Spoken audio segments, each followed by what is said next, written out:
Alabado sea Jesucristo. Hoy realizamos la tercera entrega dentro de este nuevo canal que hemos iniciado con la finalidad de recuperar la memoria cristiana del pueblo de Acapulco.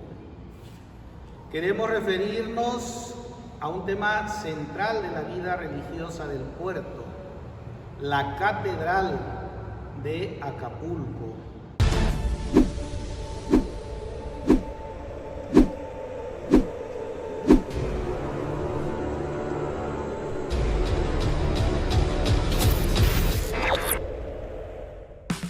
Que es al mismo tiempo parroquia y santuario diocesano. Ubicado en el Zócalo, es el centro de toda la vida religiosa de la ciudad y puerto.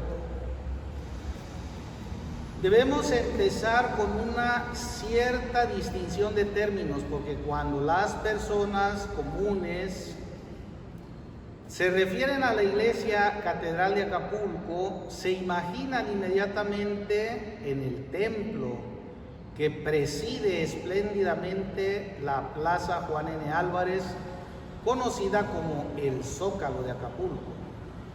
Pero eclesiásticamente en ese mismo edificio conviven diversas realidades eclesiales. La primera es la referente a la catedral. La palabra catedral tiene que ver con la lengua griega. Quiere decir cátedra, una silla. Una silla que simboliza el ministerio de enseñanza del obispo. El obispo es el maestro de la verdad para la comunidad cristiana. Y ustedes deben ser muy observadores cuando entran a la Catedral de Acapulco. Hay una silla puesta de manera relevante en el centro del altar y que es utilizada solamente por el obispo cuando hay ceremonias solemnes. El sacerdote común, cuando celebra la misa diaria, se sienta en otro lugar, a un lado. La catedral es pues la iglesia del obispo, donde tiene su asiento y desde donde gobierna todo un territorio llamado diócesis. Para el caso de Acapulco, todo lo que incluye la Costa Chica y la Costa Grande junto con la ciudad y puerto de Acapulco. A partir del 18 de marzo del año 1958, cuando el Papa Pío XII proclama la bula Quo Absiori, con la que crea la diócesis de Acapulco y nombra a la catedral como sede de esta nueva jurisdicción. Posteriormente a la muerte del Papa Pío XII, le sucede el Papa Juan XXIII y él le toca nombrar el 18 de diciembre de 1958 al primer obispo en la persona del siervo de Dios José Pilar Quesada Valdés. Toda esta jurisdicción se consolida cuando el 24 y 25 de enero de 1959 es ordenado como obispo Monseñor José Pilar y toma posesión de su catedral de Nuestra Señora de la Soledad. De manera que a partir de entonces este edificio comienza a ser catedral, es decir, sede del obispo. Pero la iglesia no llegó a partir de entonces. La iglesia está en Acapulco desde el siglo XVI.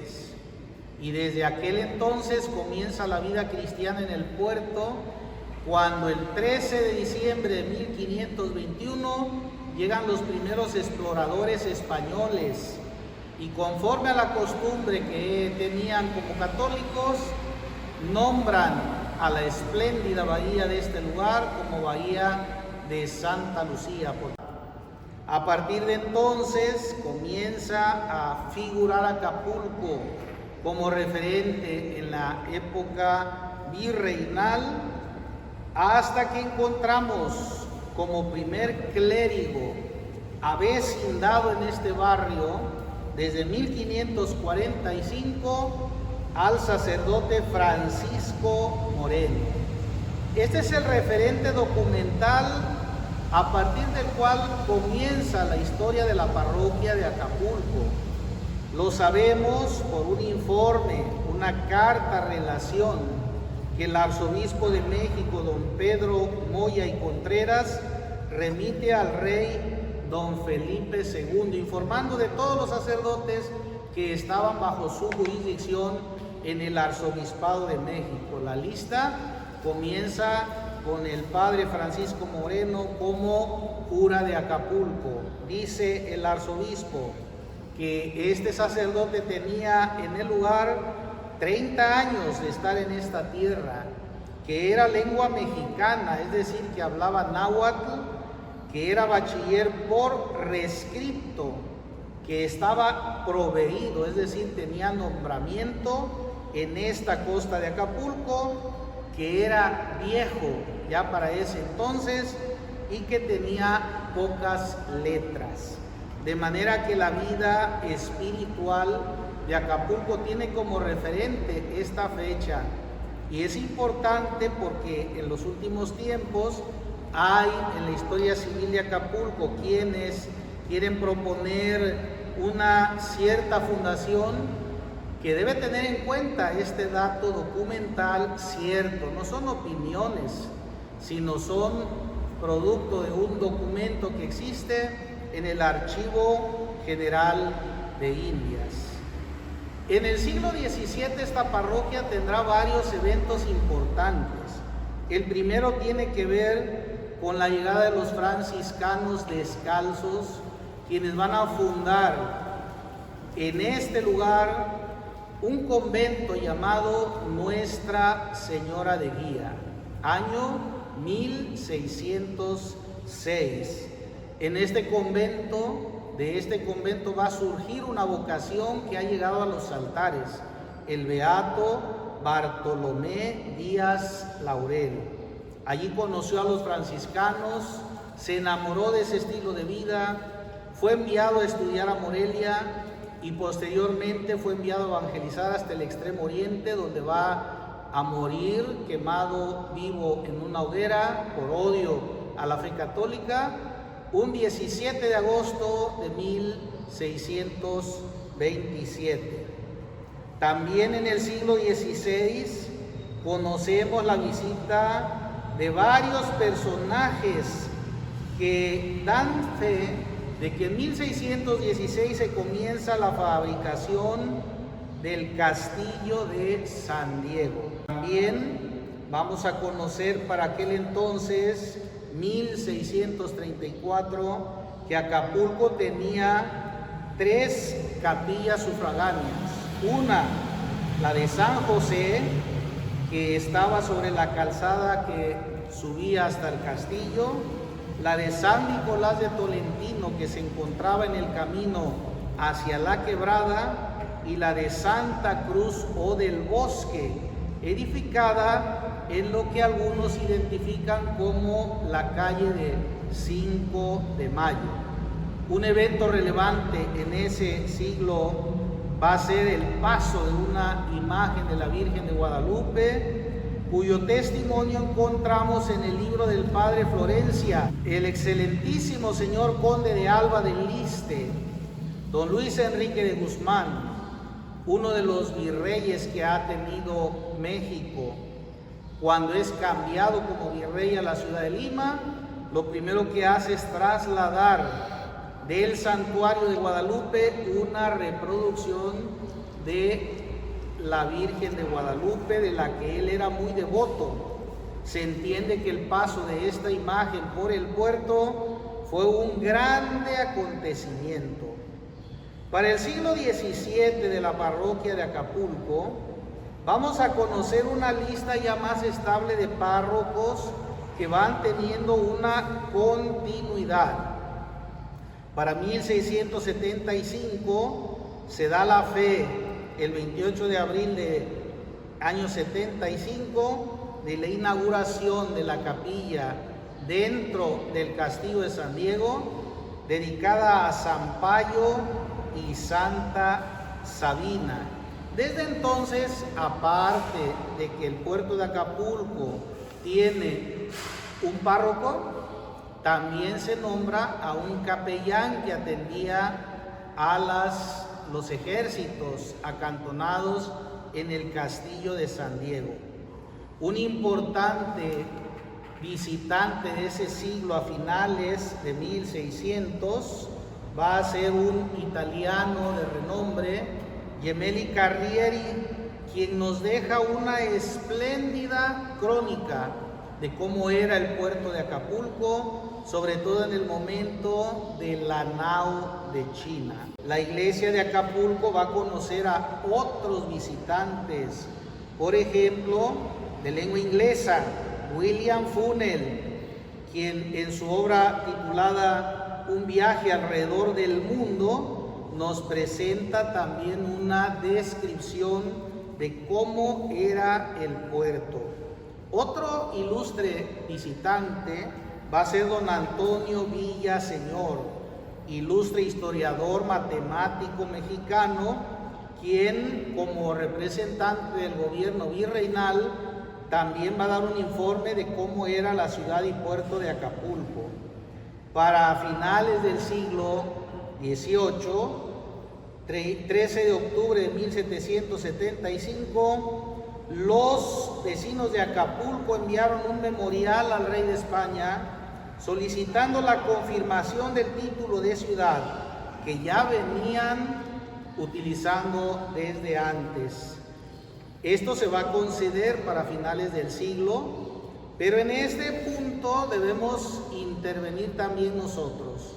Hubo un malentendido, porque al colocarle el título de Ciudad de los Reyes, no tuvieron en cuenta la forma de nombrar típicamente católica a los pueblos.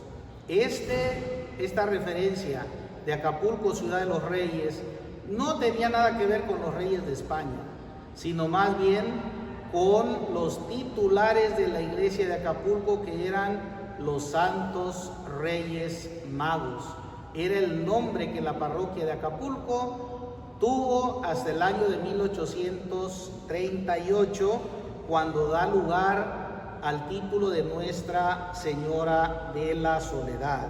La solicitud es autorizada el 17 de noviembre de 1799, cuando el rey Carlos IV ordena que se le extienda a Acapulco el título de ciudad. El siglo XIX va a ser un siglo muy convulso para la parroquia y para la ciudad de Acapulco, porque va a conocer el surgimiento de la Revolución de Independencia. El siglo XIX comienza con 3 procesos eclesiales al mismo tiempo. El barrio de Acapulco comienza a fundar la cofradía de Nuestra Señora de la Soledad, comienza a construir una capilla propia para la Virgen de la Soledad, se solicita la autorización para todo esto, que quedará trunca por la inestabilidad de la revolución. También vamos a conocer en ese mismo momento que se comienzan las informaciones para crear un nuevo obispado en la costa del Mar del Sur y de Acapulco, que finalmente es fundado en la ciudad de Chilapa. Y también vamos a tener otro proceso dentro de este siglo, cuando se crea el actual estado de Guerrero. Todos estos procesos que indirectamente afectan a la administración parroquial de Acapulco, pero que no impiden la continuidad de sus párrocos.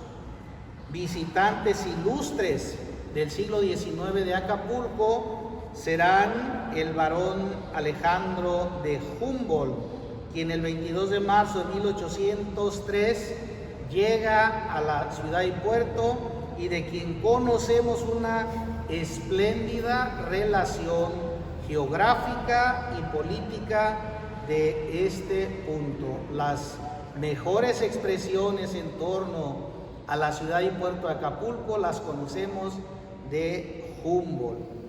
Igualmente, para ese siglo se conocerá la existencia de otros visitantes, pero todo va a venir de alguna manera a detenerse con las revueltas de la independencia. En la independencia participaron también los párrocos de Acapulco.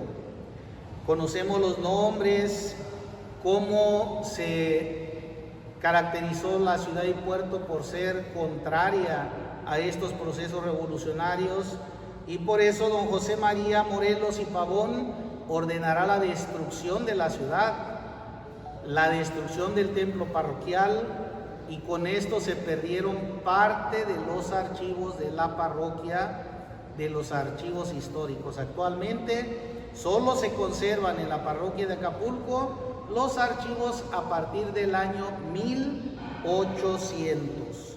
El generalísimo don José María Morelos ordena que esta ciudad pase a ser una simple congregación de fieles, y como una forma de castigar la rebelión de estos habitantes que se resistieron hasta el último momento, porque ya el siglo XX corresponderá propiamente a la historia de la diócesis, que iremos viendo en otros momentos. Dos párrocos ilustres que ha tenido la parroquia de Acapulco.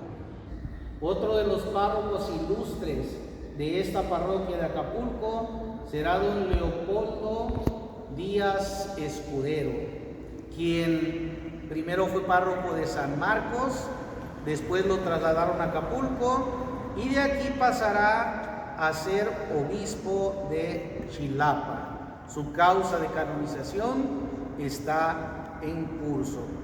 La parroquia de Acapulco pues tiene una historia de casi 500 años, y por eso quisimos iniciar con ella, para que vayamos conociéndola cada vez más. Alabado sea Jesucristo.